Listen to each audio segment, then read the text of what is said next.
دعای قنوت.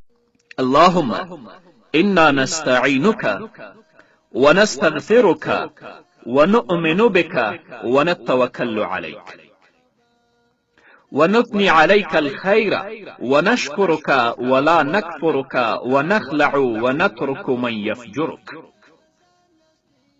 اللهم إياك نعبد ولك نصلي ونسجد وإليك نسعى ونحفد ونرجو رحمتك ونخشى عذابك إن عذابك بالكفار ملحق.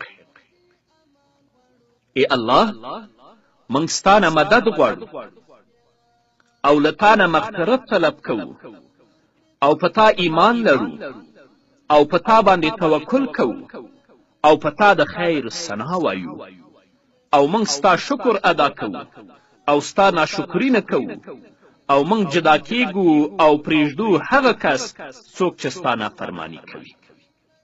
یا الله خاص تا ته عبادت کوو او تا ته مونځ کوو، تا ته سجده کوو او خاص تا طرف ته منډه وهو او خدمت کوو او ستا د رحمت امید کوو او ستا د عذاب نه ویریږو.